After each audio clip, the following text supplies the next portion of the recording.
28 फरवरी 2026 रमज़ान का मुकद्दस महीना और तेहरान का आसमान आग से लरज़ उठा। 200 से ज़ायद इसराइली जंगी त्यारे, अमरीकी फौजी ताकत और पूरी दुनिया ने सांस रोक लिया।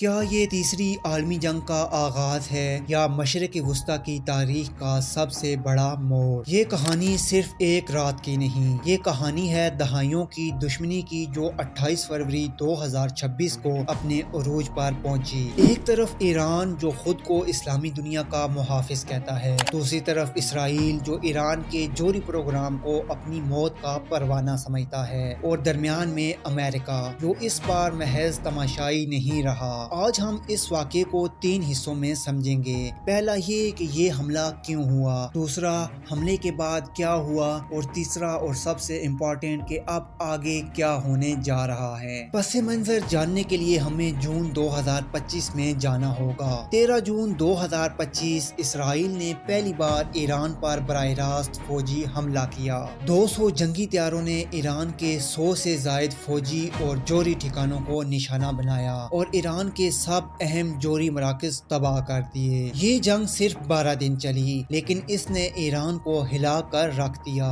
ईरान के 600 से जायद शहरी जान बहक हुए, ईरान की फजाई दिफाई ताकत तबाह हुई और इसका जोरी प्रोग्राम बुरी तरह मुतासिर हुआ। फिर जंग बंदी हुई, लेकिन ईरान ने हथियार नहीं डाले, बल्कि उसने दोबारा यूरेनियम अफसूदगी शुरू कर दी। ईरान ने IAEA के मुआयनाकारों को मुल्क से बाहर निकाल दिया। अमेरिका और ईरान के दरमियान 2025 में जोरी मुआहदे के लिए मुज़ाकरात जारी रहे। ओमान ने मीडिएटर का रोल अदा किया। जनेवा में मुलाकातें हुई। ईरान ने कहा हम यूरेनियम जखीरा नहीं करेंगे, लेकिन अमेरिका को ये काफी नहीं लगा और फिर 26 फरवरी को जनेवा मुज़ाकरात नाकाम हो गए। इसके बस 2 दिन बाद 28 फरवरी 2026 सुबह सवेरे अमरीकी सदर डोनाल्ड ट्रंप ने ऐलान किया हमने ईरान के खिलाफ बड़ा फौजी ऑपरेशन शुरू कर दिया है और ऑपरेशन का नाम रखा ऑपरेशन एपिक फ्यूरी। ट्रंप ने ईरानी अवाम से बराह रास्त खिताब किया जब हम फारिग हो जाएंगे अपनी हुकूमत अपने हाथों में ले लो, ये शायद नस्लों में आपका वाहिद मौका हो। Finally, to the great proud people of Iran, I say tonight that the hour of your freedom is at hand. Stay sheltered, don't leave your home. It's very dangerous outside. Bombs will be dropping everywhere. When we are finished, take over your government. It will be yours to take. This will be probably your only chance for generations. और इस्राएली वज़ीर आज़म Netanyahu ने कहा हम Iran को वजूदी खतरे से पाक करेंगे।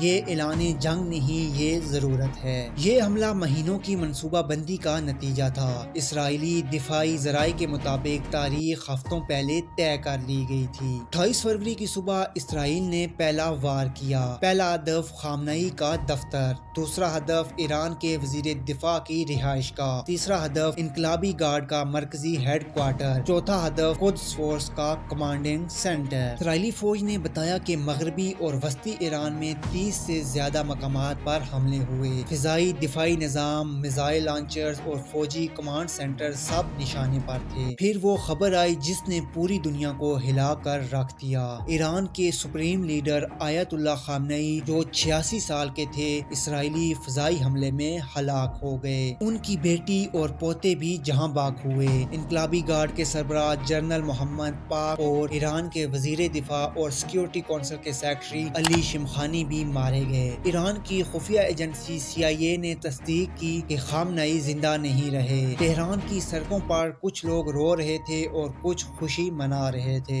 ईरान खामोश नहीं बैठा। इसराइल पर दर्जनों मिसाइल दागे। बहरीन में अमरीकी बहरिया के 5वें बेड़े की हेडक्वार्टर पर मिसाइल फायर किए। कुवैत, कतर और सऊदी अरब में भी अमरीकी फौजी अड्डों को निशाना बनाया। ईरान ने 137 से जायद मिसाइल और 209 से जायद ड्रोन सिर्फ متحدہ عرب امارات پر داغے۔ دبئی کے برج العرب اور پام آئی لینڈ کے قریب آگ بھڑک اٹھی۔ دبئی انٹرنیشنل ایئرپورٹ اور ابوظہبی ایئرپورٹ پر حملے ہوئے۔ خلیج میں خوف اور افراتفری پھیل گئی۔ اقوام متحدہ کے سیکرٹری جنرل نے کہا، دنیا بین الاقوامی امن کے لیے سنگین خطرے میں ہے۔ فوجی کارروائی ایک ایسا سلسلہ شروع کر سکتی ہے جسے کوئی روک نہ سکے۔ ایران کے وزیر خارجہ نے کہا، تمام امریکی اور اسرائیلی مفادات مشرق وسطی میں جائز نشانہ ہیں۔ پوری دنیا کے ممالک نے رد عمل ظاہر کیا۔ یورپی یونین نے انتہائی تحمل کا مطالبہ کیا۔ عمان نے کہا، امریکہ کو اس آگ میں مزید نہیں کودنا چاہیے۔ شام نے جو کبھی ایران کا قریبی ساتھی تھا، ایران کے میزائل حملوں کی مذمت۔ لبنان کے حزب اللہ نے اسرائیلی اور امریکی حملوں کو بین الاقوامی قانون کی خلاف ورزی قرار دیا۔ تیل کی قیمتیں آسمان کو چھونے لگیں۔ خلیج میں بحری راستے خطرے میں آ گئے کیونکہ آبنائے ہرمز سے دنیا کا 1/3 تیل گزرتا ہے۔ اگر یہ بند ہو تو معیشت کو شدید جھٹکا لگ سکتا ہے۔ اب سوال یہ ہے کہ کیا اسرائیل اور امریکہ اپنے مقاصد حاصل کر پائیں گے؟ جوہری پروگرام کے بارے میں ماہرین کہتے ہیں کہ ایران کے جوہری مواد بڑی حد تک محفوظ ہیں۔ سربراہ نے خبردار کیا کہ یورینیم کا ذخیرہ اب بھی موجود ہے، یعنی جوہری خطرہ مکمل طور پر ختم نہیں ہوا۔ خامنئی کی شہادت ایک بڑا خلا پیدا کرتی ہے کیونکہ ان کا کوئی واضح جانشین نہیں تھا۔ یہ خلا ایران کے اندر اقتدار کی جنگ پیدا کر سکتا ہے۔ ٹرمپ اور نیتن یاہو دونوں نے ایرانی عوام کو اپنی حکومت الٹنے کی دعوت دی، لیکن ایران کی حکومت نے ہزاروں مظاہرین کو کچلا ہے۔ کیا عوام اٹھ کھڑے ہوں گے یا یہ سوال ابھی باقی رہے گا؟